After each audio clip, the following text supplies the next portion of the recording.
really excited about being here today because I'm looking at the future Canadian leaders. I might be actually looking at the future Canadian Prime Minister here today. So I better be very careful. We're talking about careers and jobs here today, and I actually brought people here along with me, great leaders with me, and I'd like the leaders today just to stand and look at the future of Canada. Please stand up, have a look at the future of Canada. Give them a big hand.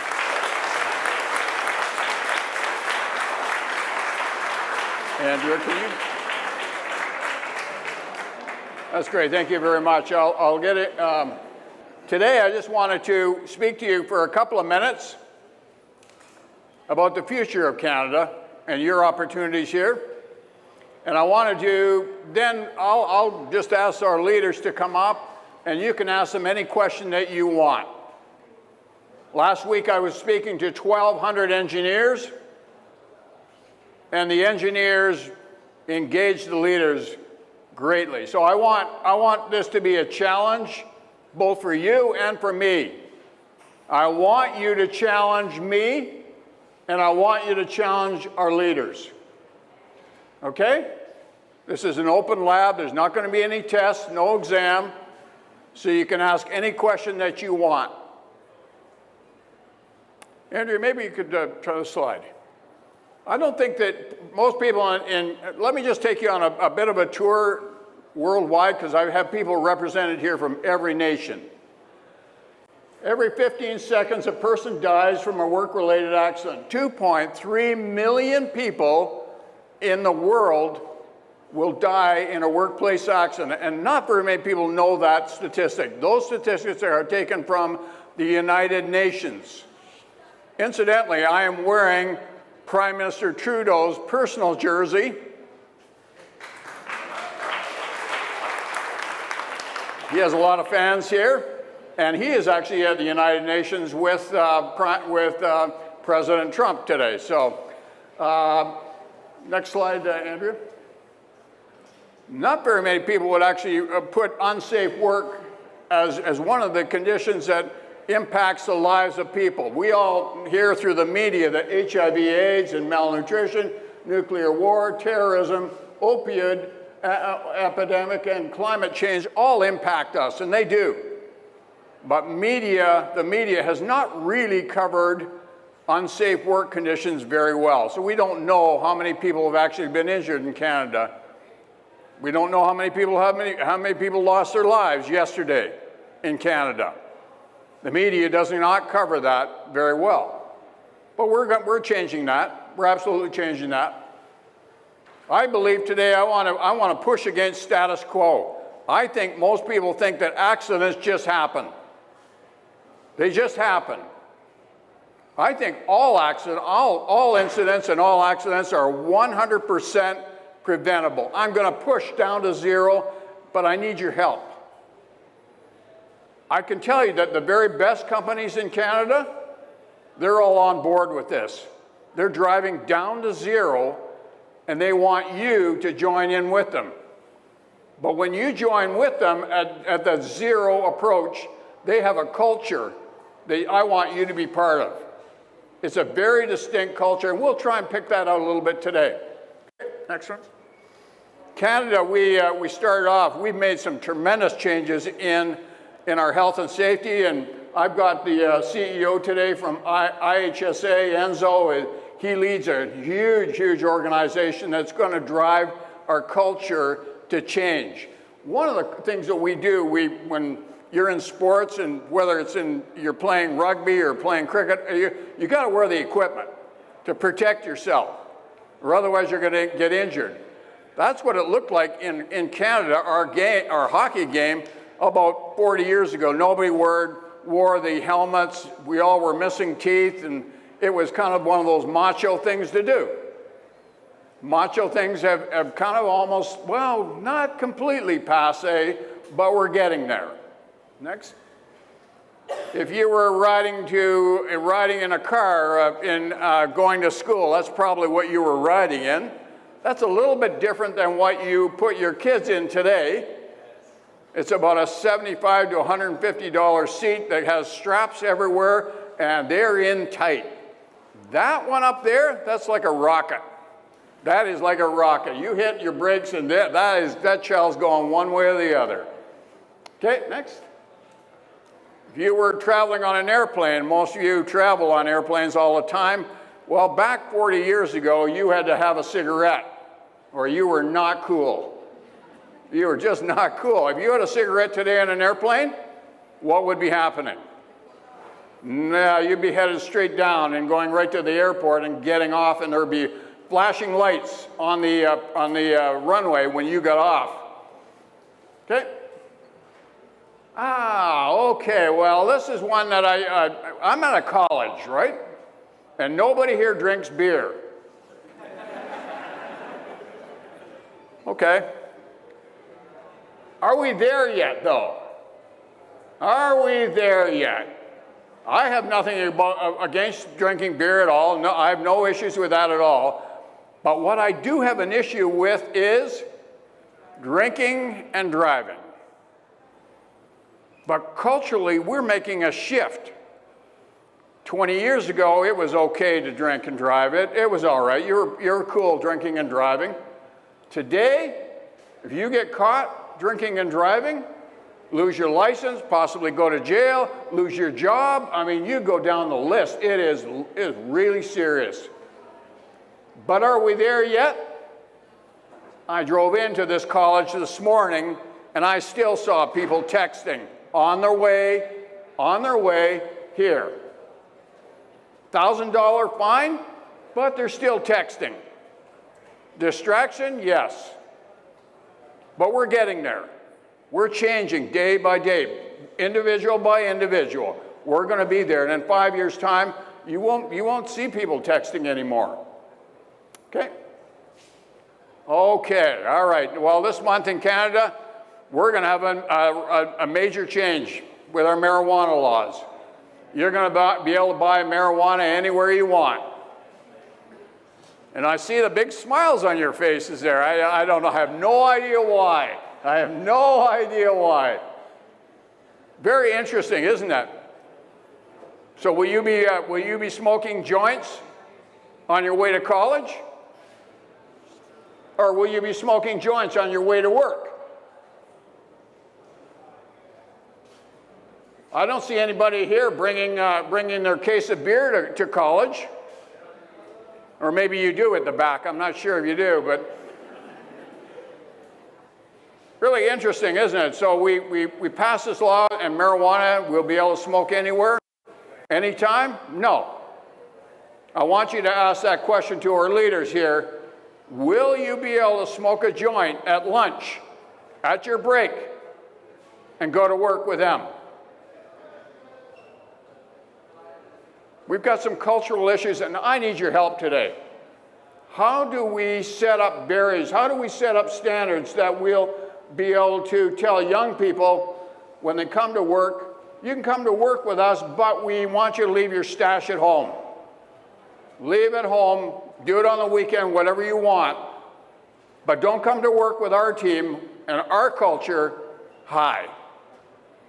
It's going to take some work. I'm going to need your help. Okay, next one. I just want to give you a perspective. In North America, businesses spend $200 billion a year in costs related to accidents and diseases. It's big business, huge business. I didn't even realize it was such a big business, but it really is. Okay? That doesn't even include if you have an accident or you have a fatality on your work site, how your name will be impacted in the community.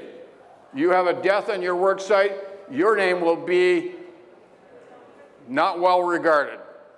Will you be able to attract young people like you? No. Deaths in this business, in any sector, fatalities in any sector, are serious business. It impacts a community, it impacts family, it impacts morale, it impacts your bottom line. Really serious. And that's what we really want to do. We want to zero in on that. We want to do that because I lost my 18-year-old son. I lost my 18-year-old son, David, who worked for a company who did not take safety seriously. who did not have a great safety culture, who did not give them orientation or training and left them alone the second day on the job. He went to work at a small bakery not far from where we lived to earn a few dollars to help pay to go to college. I thought it was a great idea. He went to work and he did not get any orientation, didn't get any training, was left alone the second day. He was pulled into a very large mixer that had no safety equipment attached to it. The blades on that mixer cut my son's arm really badly, and his spinal cord, I don't even want to describe to you. He had no chance whatsoever. When my son lost his life, my journey in life changed completely. I knew how to make money, but I didn't know anything about safety or safety culture or leadership in the safety world. And I knew I needed to make some changes in my own life. And that is exactly why I'm here today. I need your help. I need you to push against status quo. I need to drive down to zero. I don't want any of you here injured or killed in the workplace.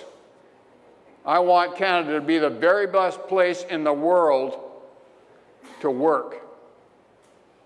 And I think that we can impact the rest of the world here with great Canadians, especially great young Canadians like you.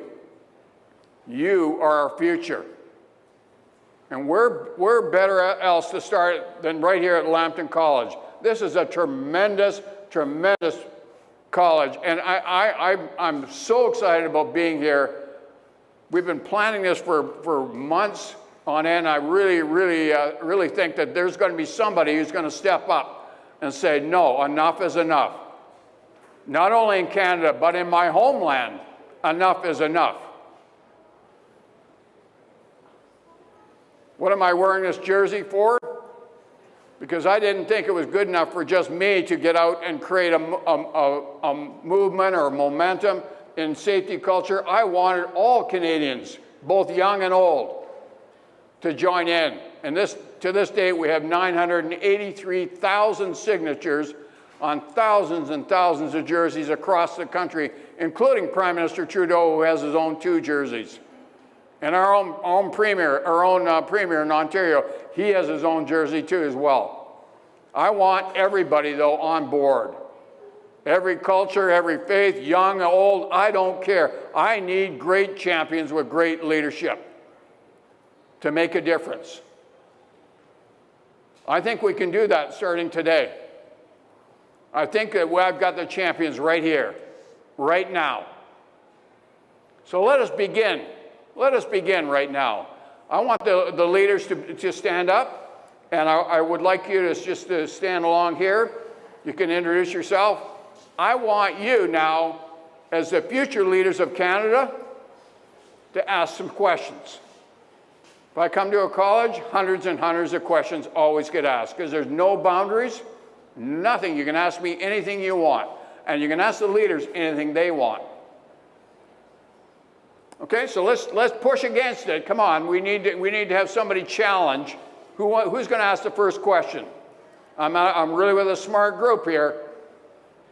Who would like to ask the first question?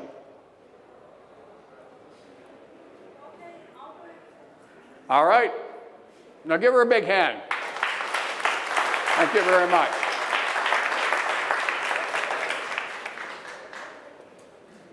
So I have worked as a member of a safe and healthy committee, and our biggest challenge was office people and the leaders care about the safety, because I think people who are doing the hard work, they know what the safety is.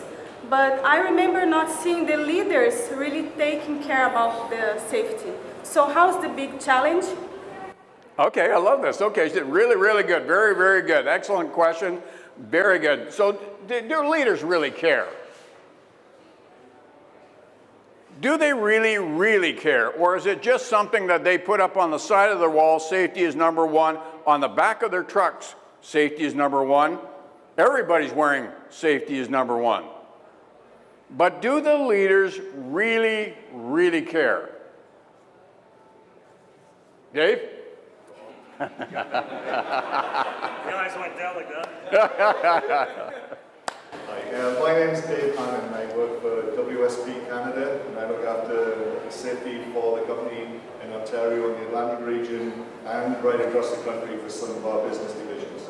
So it is a challenge for senior people to demonstrate safety. I don't think there's any question that they think about safety, but getting them to demonstrate it is a challenge, and sometimes that's part of what the safety department, then does it. We try and make them realize that it's important to be seen by the workforce out in the field. And our company has just initiated a senior leader tour for all of their senior managers, so all of our vice presidents and below, to go out into the field, and it's an engagement tool. It's not really for a site inspection, even though they do fill in a document so we can log it in the system. But it's really to get out there and talk to the people in the field. So my answer to them is always that it's important for them to do it. They'll always say that they're very busy, but they definitely want to do it. Sometimes we have to put a fire to their feet to get them out, so that's what we're starting to do. Okay, so I think they're very good, Dave, yeah. And Dave, what company did you work for? It's WSP Canada. WSP Canada. Okay. I know this is going to be a real quiet crowd because everybody here is a little bit timid. You think there's going to be an exam. There's not going to be an exam. How many people here have ever worked? Okay. How many people have ever worked for McDonald's?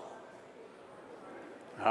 Oh, okay. We got one lady. How many people ever worked for Tim Hortons?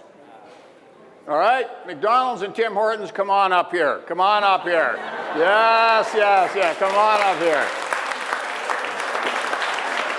All right, I'm going to ask one more question. How many people have ever worked for a construction company?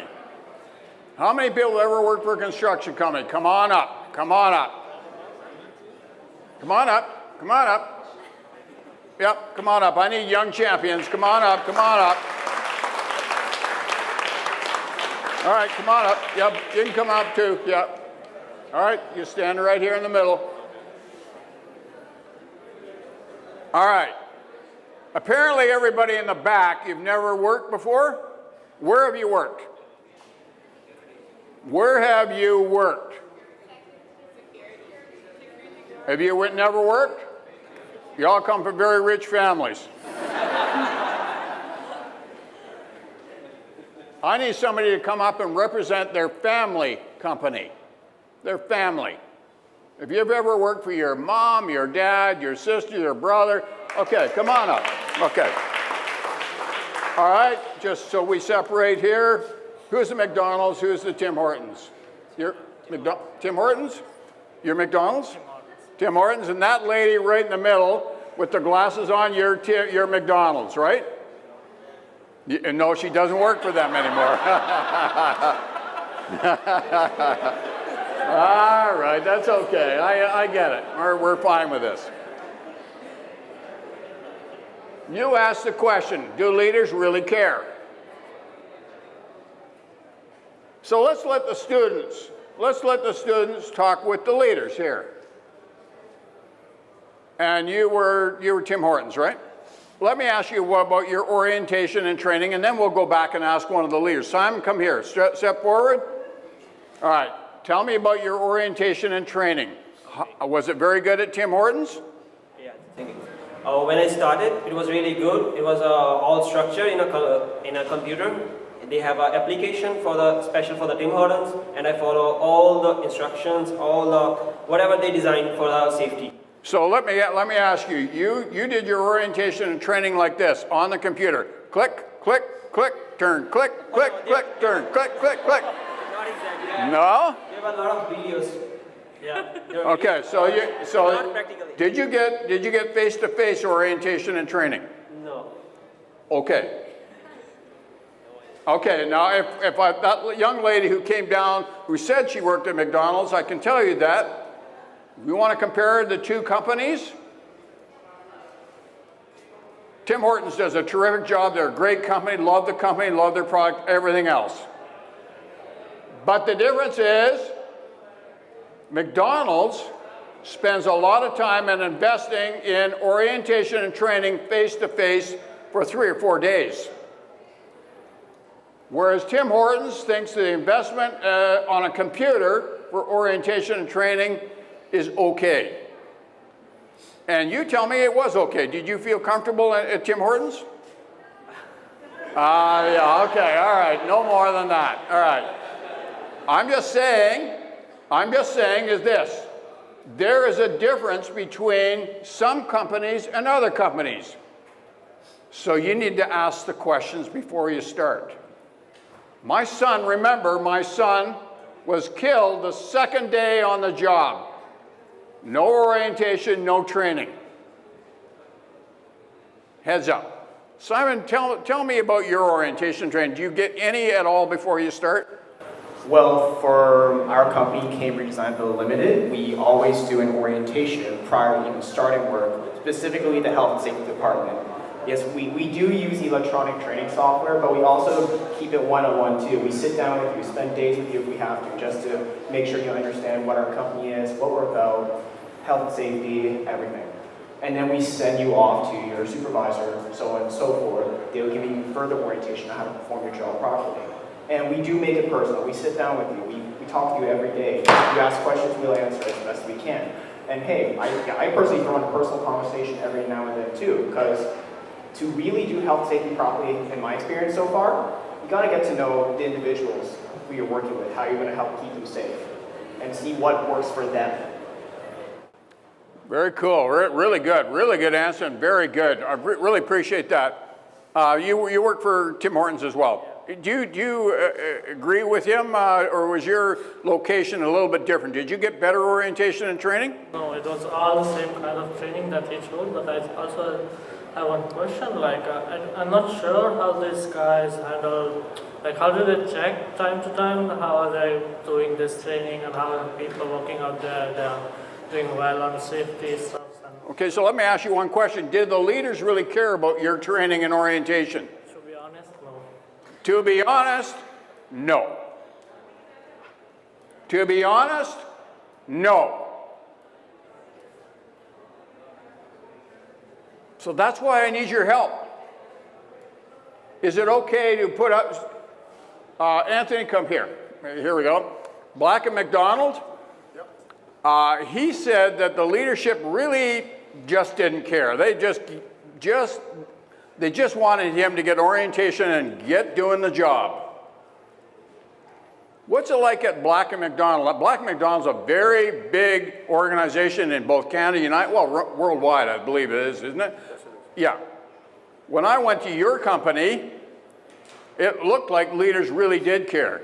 And you're really strong on orientation and training. Tell us about it. Well, for myself, for that comment there, if you're ever working for an organization that they don't believe in safety, or just believe in safety for the sake of saying we believe in safety, but at the end of the day it's about making money, then you have to consider whether that's the place where you want to build your future and your career. Myself, being a safety professional for nearly 20 years, working in various different sectors and very large organizations, working with Black McDonald now, we're an electrical utility company, predominantly across Canada, US, and the Caribbean. We strongly believe in safety and orientating the people properly on day one. It's not a matter of just cycling people through. We spend the time with people face to face. We have a separate orientation for our leaders. For those that are project managers, supervisors, foremen in the field, we have a secondary orientation for them where we spend more time with them, because ultimately they're responsible for the safety of the people that report to them. So they are the leaders in the field. As a safety professional, we're there to guide the process and be a support system to them. But we have to understand that the leaders in the field are the supervisors, are the managers, and we have to give them the tools. So we spend more time with them, ensuring that they understand the principles behind safety and how to protect worker safety as well. At the end of the day, it is everyone's responsibility for your own health and safety and for ensuring the safety of your fellow colleague and fellow worker and the public that we work in. But we have to understand that we're all responsible for safety, but those in a leadership position, when you become in that leadership role, a manager or supervisor, you have to take that ownership. Take that ownership that the people that work for you, they're your family, and you have to take that responsibility. And that's the way we view it at Black & McDonald. Black & McDonald is a very, very good company. Very good company. Very good company. And wanting to get better. If you're looking for a job, I would suggest you go and look at Black & McDonald. See if they got an opening for you. Because they'll look after you. They have a great culture that's worth pursuing. All right, guys, how many in the construction industry? How many? All right, we got construction guys. Come on over here in the middle. All right, got 3 big guys here. I'm taking a step back here. All right. So tell me about your orientation and training and your experience. Was it a good experience or not so good experience? So for me, when it started, it was like kind of a general training, right? So it was not specific to what I was working. So I was appointed as the site inspection engineer, and the training I got was about the materials and all. I was not dealing with no materials, right? So that training was in general, anyone could do it, right? But I wanted a training would be specific for my work. So when I went to the work, so they were doing some asphalt work, and then when I was breathing there, I didn't feel comfortable. Then I read about some research about diesel engines, and they said like those fumes from the diesel engines, they'll give you cancer probably in 15 to 20 years. Hold on a minute. Whoa. So hold on. Wow, I need some help with it. Enzo, come on over here. I need some help with this. So, you're already a supervisor, and you heard about the diesel. Well, you probably Googled it, right? Yeah, you did. That's where we all find out about everybody and anything. But you had to have your own research department going to find out about the work conditions you were in. Nobody came over to you and said, you better watch out for that. You know, maybe you should wear a mask when you're on it. Nobody told you about it. You went home, did the Google, and found out it's pretty dangerous. Enzo, what are your comments? I mean, Enzo is the top guy in Ontario. He's the CEO. He's the guy you hear on radio all the time. He is a pretty amazing guy and he's an engineer out of the University of Waterloo. Really bright guy. Yeah, and asphalt was in the past history and the work that I did on the roads and bridges and stuff. So a lot of things there to consider. I mean, when you're working with a company, really the big piece is, what are your risks? You know, you talk about coming from a consulting company, go out there and test the asphalt. Well, there's the fumes, there's the equipment running everywhere, right? Which is really hazardous to you immediately, not even 20 years from now. So knowing the risks is your biggest job. Your employer should be pointing out, you have a right to know, you have a right to participate, you have a right to refuse work. Those are your 3 fundamental rights in Ontario, right, in Canada, with regards to work. So take advantage of that. Your company should be advising you on the risks, and they should know, hopefully, what those risks are. Not only in your own office, if you're doing project management, but if you're asked to visit, go to the construction sites, whether it's a high-rise, whether it's a road job, whether it's sewer and water main. You should know the risks before you get into it. So identify those risks as part of your company activity, and then to look at what you can do to minimize those risks, because in the end, you got to get home at the end of the day. It's your responsibility, it's your employer's responsibility, it's also your colleague's responsibility, the guy next to you or the person next to you, to say, hey, we got to watch out for each other. It's not just about this person here that's taking up this 2 square feet, it's about all of us, as we heard already on the panel. So the resources are available. There's tons of resources out there. We're funded through our WSIB, or our insurance system here in Ontario. The resources are available for free online. There's big manuals that you can download. There's safety talks you can download. There's occupational health and illness risk factors that you can look at. So there's a lot of work you can do, but you can also point your employer to those resources. Because the employer, again, is fundamentally the one who should be looking after you. And the resources are there. We are very, very content, subject matter heavy in Ontario. We have the resources. It's using them, that's the challenge. And the awareness piece is critical. appreciate that, Enzo. I mean, but we've got a really bright guy who is not going to be happy with just being put in a position where he's got to take in the fumes all day long. He's already doing the research, already active, already being the champion, and I'm sure you're going to put up your hand. I'm sure you're going to be a tremendous leader that you really are, standing in front of your whole school right here, right now. Give him a big hand. That's tremendous. Really good. Really good job. All right. What was your experience? I am working as a CNC machine operator. It's like there are safety devices here, but we don't know how to use them. And on the first day at my job, we just described where what is and just start running the machine. We don't know any safety budgets there, nothing. All right, so it's a 100% perfect location, is it? No, it's not. So if you were the boss, how would you improve your location? What, for a young guy coming into work, what would be the first thing you would do for him? I will, supervisor, like how to, there are iron chips in the machine, how to tackle with them. And there are like safety devices. I also don't know how to use them. Will tell them if there is emergency. The person who is running the machine should go there and use that device yourself, like that. Okay, so you set up a buddy system in place, and that you follow that person around, and they learn from you. Dan Fleming, Dan, I traveled with Dan across the country with Ellis Don, and Dan is an expert at training. He's training thousands of people across the nation. Dan, for a young person coming into a new environment, and they're learning a culture that's different from them, how does a good company treat that? How do you do that? Yeah, a good company, I was with Ellis Don for a while. I worked with Enzo over at the IHSA for quite a few years, and what we treat is mentorship, right? Trying to get a mentorship program between with our senior leaders and with the new workers that come on board. So if we can actually have a young worker meet up with a senior leader, and that's that go-to person that gives them that opportunity to look at what the hazards are on site, what type of controls that we can put in place. One of the things we've got with the OGCA, just sort of going back to the orientation and training, we're looking at is the Safety Pass program.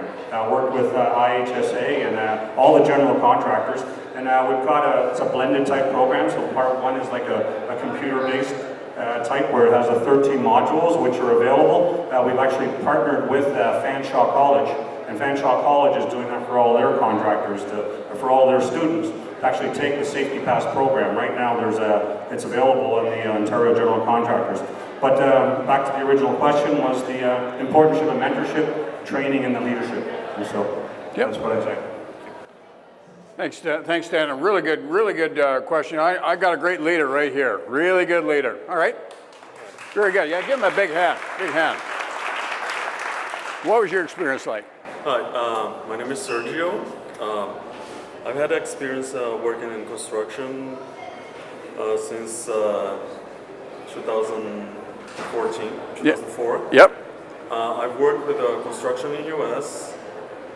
and I've also, my last experience was working on the construction of a steel plant. Okay. And what's interesting about that is that you see how much people, looking from the management side, that the less complex the work is, the more people take risks. Yeah. And what I've seen on the construction of the steel plant was that because it was a more complex job, yep, people were like tending to be safer. Yeah.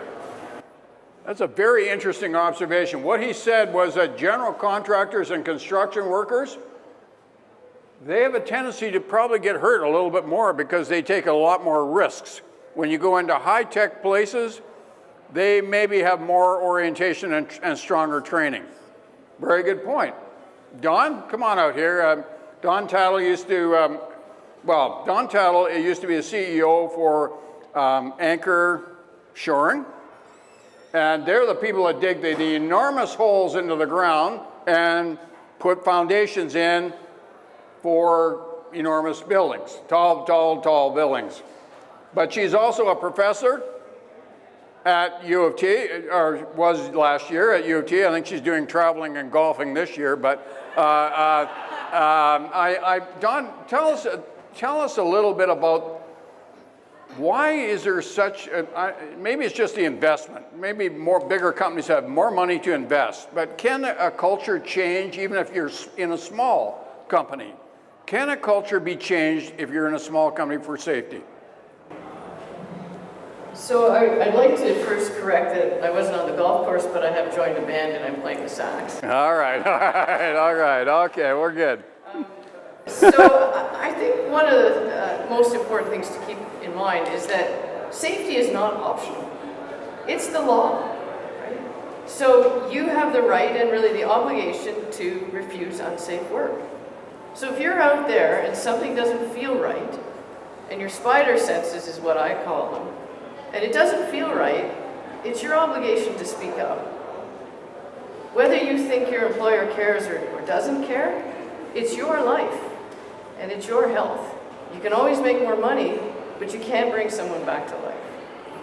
And you have the right, under the law, to know the hazards. So whether your employer is good or bad, this is your right. So you need to speak up. You need to speak up to the employer, and if they don't react, then maybe you have to phone the Ministry of Labor, or maybe you have to vote with your feet and go find somewhere else to work. Don, can I just talk for 1 second here? Don Tattle, who incidentally was voted one of the most powerful women in Canada a few years ago. This lady knows what she's talking about, very good.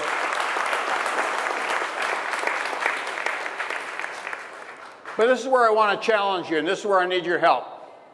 Come from other nations.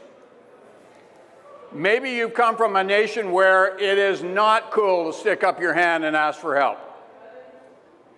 Maybe you've come from a nation and said, I don't think I should speak to the boss. I need to just put my head down and work hard. Maybe I've come from a nation where I've been told right from a very early age to obey your parents and obey the leaders and obey the people around you that are giving you instructions. This is really, really critical. You're now in Canada. Can you ask the difficult questions to your boss without getting fired?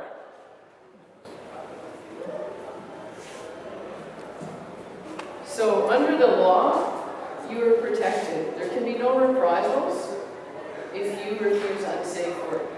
And there's a specific process that you can look at on the Ministry of Labor's website that tells you the steps that have to go through. It isn't a trivial matter where you just say, you know what, I don't feel like it, I just refuse. There is a specific process, okay, that you go through. But at my company, one of the things that we made sure happened, and this is something to watch for, is every morning before the start of work, like it isn't just about the orientation. It's not something where you say, okay, the first day we're going to be safe, we're going to teach the people, and then you go do the job and like let us know when you're ready to retire. Like it's a daily, a moment-by-moment commitment to safety. So every morning there would be like a morning huddle where you review the tasks of the day and what could go wrong and what's the plan and what's the safety. So everyone knew what was coming. And then once a week there would be also a tailgate talk with specific subjects that you would go through. So it was an ongoing training throughout the whole career and learning. So when you're out looking for a job or a career, make sure that you check that your company that you're looking at is doing those things. And many of you may have parents who are working out in industry that don't know about these rights and the laws. So if you're concerned about what your parents are doing or what they're exposed to, please speak up and teach them about this. Absolutely. Very, very good. Very good. I think what Don's saying is I need and we all need ambassadors. You're an ambassador not only on the work site, but ambassadors at home. I need you to be ambassadors to teach your mom and dad or your aunt and uncles that we need to speak up. It's okay to speak up. Companies prosper if you speak up. Companies are looking for you to speak up. And I think that we can do that. I just want to leave you with this. Last year in Canada, 125,000 young people got injured. That might be on your test.